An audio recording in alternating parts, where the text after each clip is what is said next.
Hey, Alpha Nurses and Licensure from alphanursguide.com. This is 20 practice questions. Without delay, let's get started.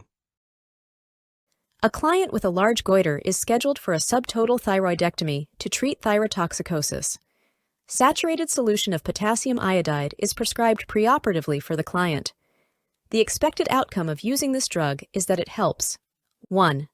Slow progression of exophthalmos. 2.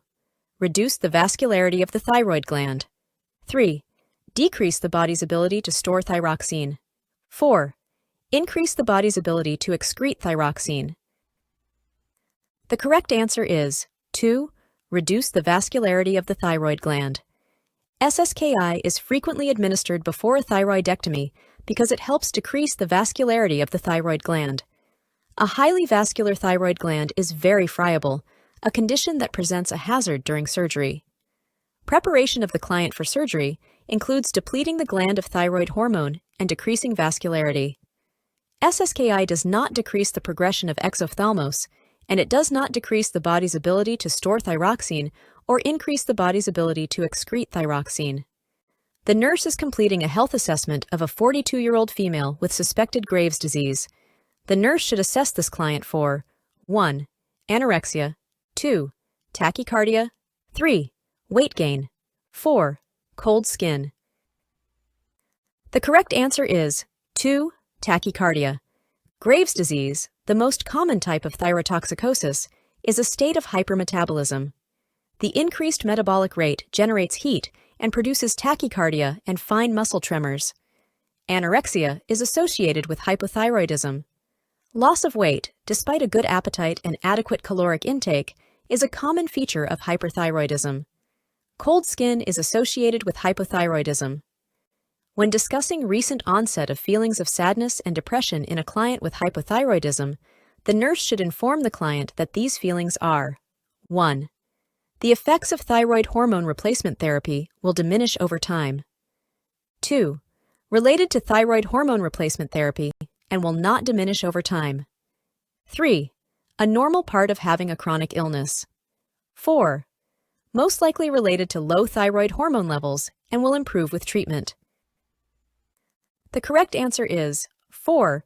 Most likely related to low thyroid hormone levels and will improve with treatment.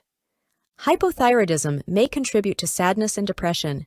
It is good practice for clients with newly diagnosed depression to be monitored for hypothyroidism by checking serum thyroid hormone and thyroid-stimulating hormone levels. This client needs to know that these feelings may be related to her low thyroid hormone levels and may improve with treatment. Replacement therapy does not cause depression. Depression may accompany chronic illness, but it is not normal. When conducting a health history with a female client with thyrotoxicosis, the nurse should ask about which of the following changes in the menstrual cycle. 1. Dysmenorrhea. 2. Metrorrhagia. 3. Oligomenorrhea. 4. Menorrhagia. The correct answer is 3. Oligomenorrhea. A change in the menstrual interval, diminished menstrual flow, oligomenorrhea, or even the absence of menstruation, amenorrhea, may result from the hormonal imbalances of thyrotoxicosis. Oligomenorrhea in women and decreased libido and impotence in men are common features of thyrotoxicosis. Dysmenorrhea is painful menstruation. Metrorrhagia, blood loss between menstrual periods, is a symptom of hypothyroidism. Menorrhagia, excessive bleeding during menstrual periods, is a symptom of hypothyroidism. The nurse is administering a saturated solution of potassium iodide. The nurse should 1. Pour the solution over ice chips. 2. Mix the solution with an antacid. 3. Dilute the solution with water, milk, or fruit juice and have the client drink it with a straw. 4. Disguise the solution in a pureed fruit or vegetable. The correct answer is 3. Dilute the solution with water, milk, or fruit juice and have the client drink it with a straw. SSKI should be diluted well in milk, water, juice, or a carbonated beverage before administration to help disguise the strong, bitter taste. Also, this drug is irritating to the mucosa if taken undiluted. The client should sip the diluted preparation through a drinking straw to help prevent staining of the teeth. pouring the solution over ice chips will not sufficiently dilute the SSKI or cover the taste. Antacids are not used to dilute or cover the taste of SSKI. Mixing in a puree would put the SSKI in contact with the teeth. The nurse is teaching a diabetic client using an empowerment approach. The nurse should initiate teaching by asking which of the following? 1. How much does your family need to be involved in learning about your condition? 2. What is required for your family to manage your symptoms? 3. What activities are most important for you to be able to maintain control of your diabetes? 4. What do you know about your medications and condition? The correct answer is 3. What activities are most important for you to be able to maintain control of your diabetes? Empowerment is an approach to clinical practice that emphasizes helping people discover and use their innate abilities to gain mastery over their own condition.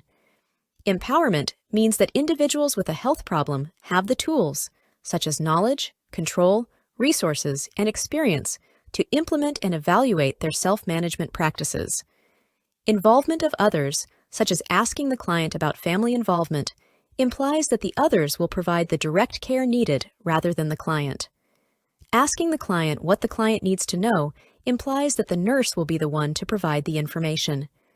Telling the client what is required does not provide the client with options or lead to empowerment. A 34-year-old female is diagnosed with hypothyroidism. The nurse should assess the client for which of the following? Select all that apply. 1. Rapid pulse. 2. Decreased energy and fatigue. 3. Weight gain of 10 pounds. 4. Fine, thin hair with hair loss. 5. Constipation. 6. Menorrhagia. The correct answers are 2. Decreased energy and fatigue. 3. Weight gain of 10 pounds. 5. Constipation. And 6. Menorrhagia. Clients with hypothyroidism exhibit symptoms indicating a lack of thyroid hormone.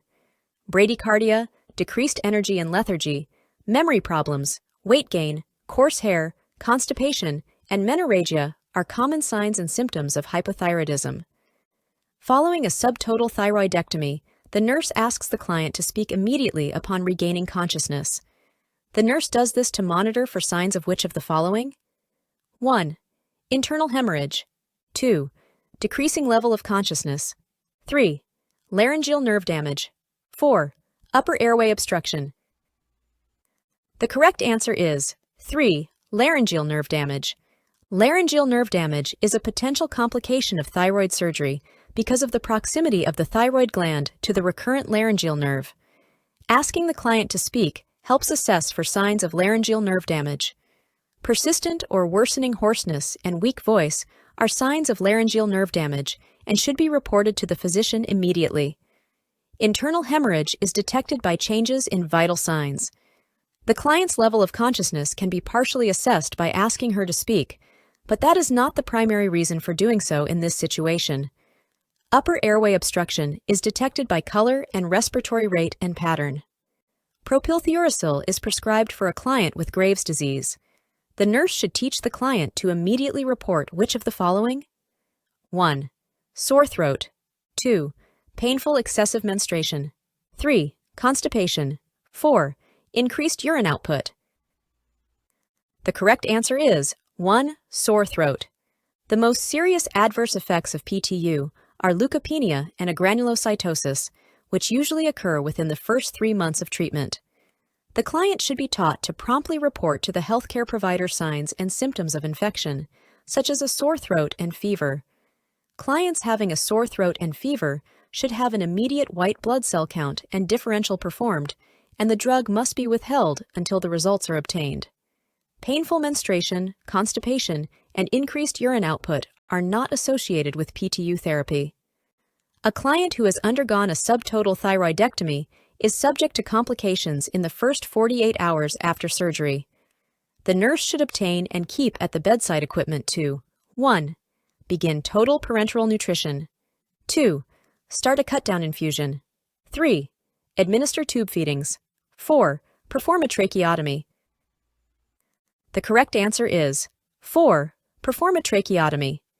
Equipment for an emergency tracheotomy should be kept in the room in case tracheal edema and airway occlusion occur. Laryngeal nerve damage can result in vocal cord spasm and respiratory obstruction. A tracheostomy set, oxygen and suction equipment, and a suture removal set for respiratory distress from hemorrhage make up the emergency equipment that should be readily available. Total parenteral nutrition is not anticipated for the client undergoing thyroidectomy.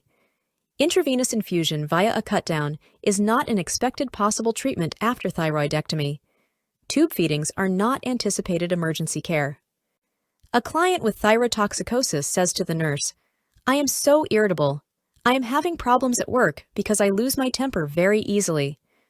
Which of the following responses by the nurse would give the client the most accurate explanation of her behavior? 1.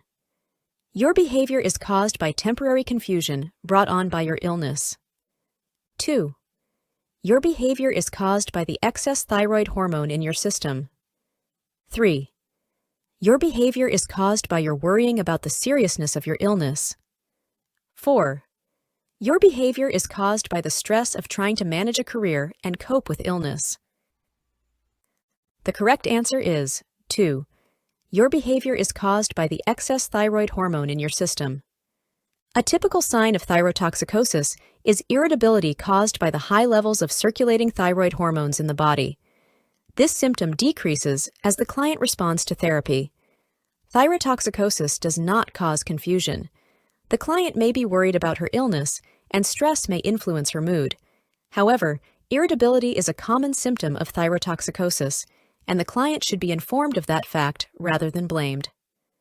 One day, following a subtotal thyroidectomy, a client begins to have tingling in the fingers and toes. The nurse should first 1.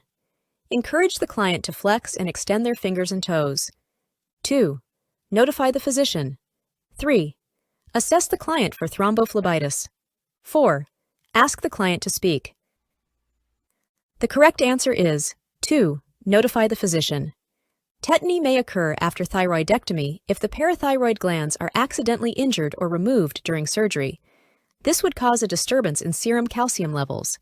An early sign of tetany is numbness and tingling of the fingers or toes and in the circumferal region. Tetany may occur from 1 to 7 days post-operatively.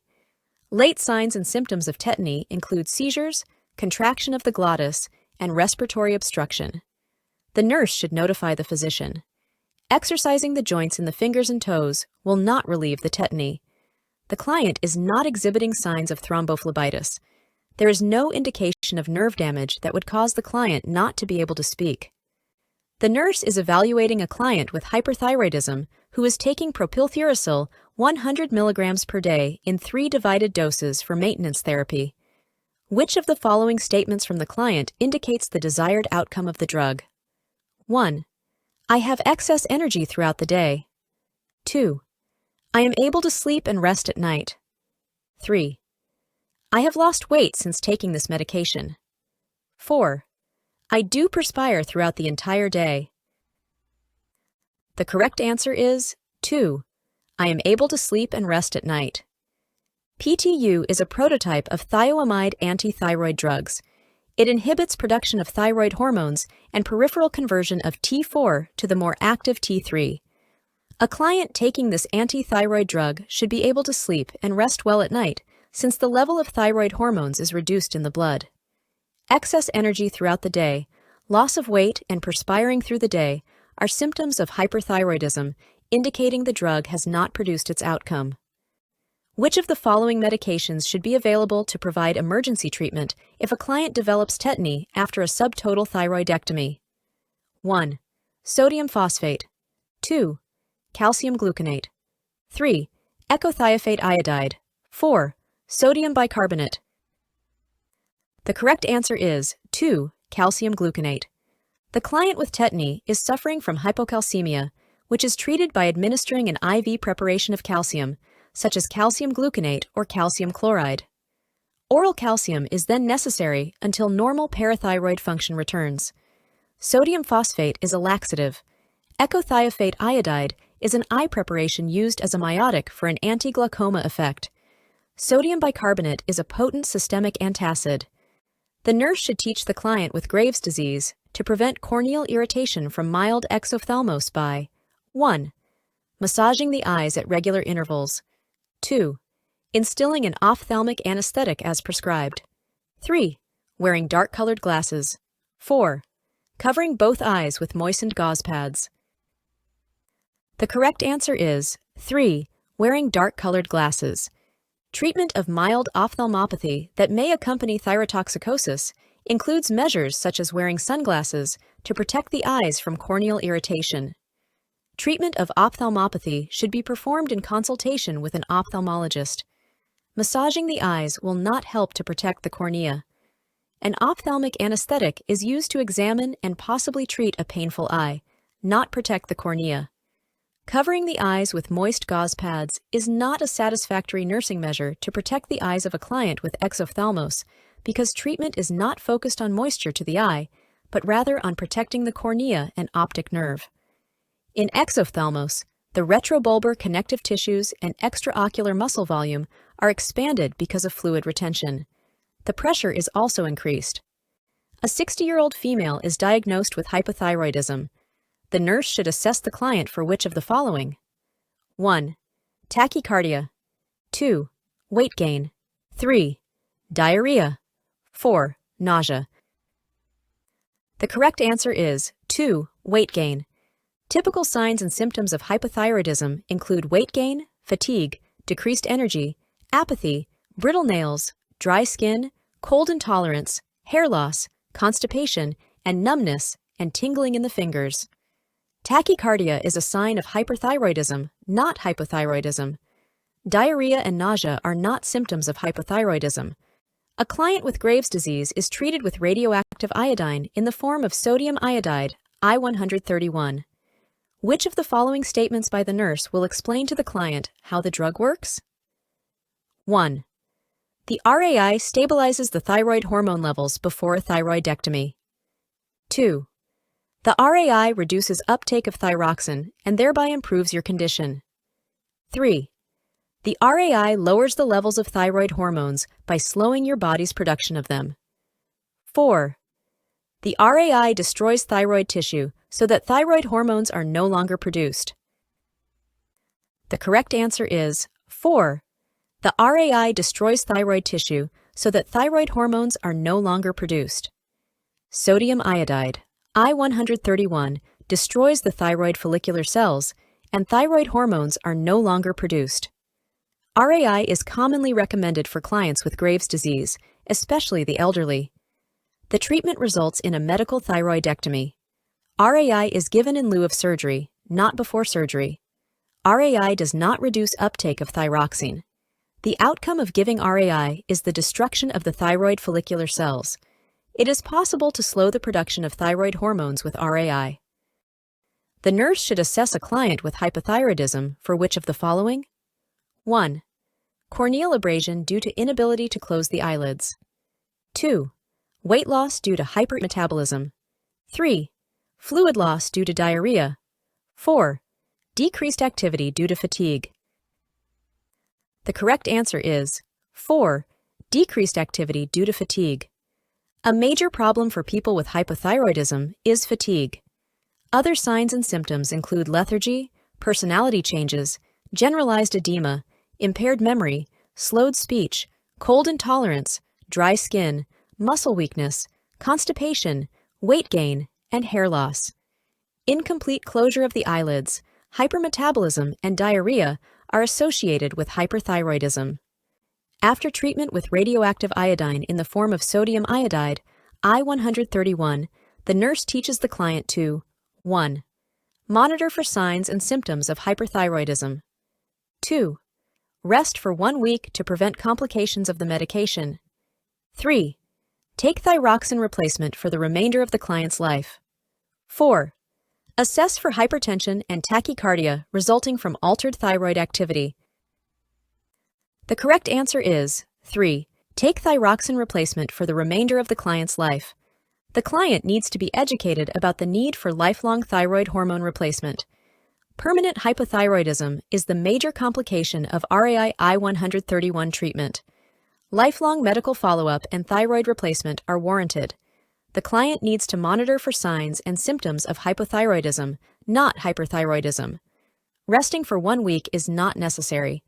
Hypertension and tachycardia are signs of hyperthyroidism, not hypothyroidism. The nurse is instructing the client with hypothyroidism who takes levothyroxine 100 micrograms, digoxin, and simvastatin. Teaching regarding medications is effective if the client will take 1. Synthroid with breakfast and the other medications after breakfast. 2. Synthroid before breakfast and the other medications 4 hours later. 3. All medications together 1 hour after eating breakfast. 4. All medications before going to bed. The correct answer is 2. Synthroid before breakfast and the other medications 4 hours later. Synthroid must be given at the same time each day on an empty stomach, preferably 30 minutes to 1 hour before breakfast. Other medications may impair the action of levothyroxine absorption.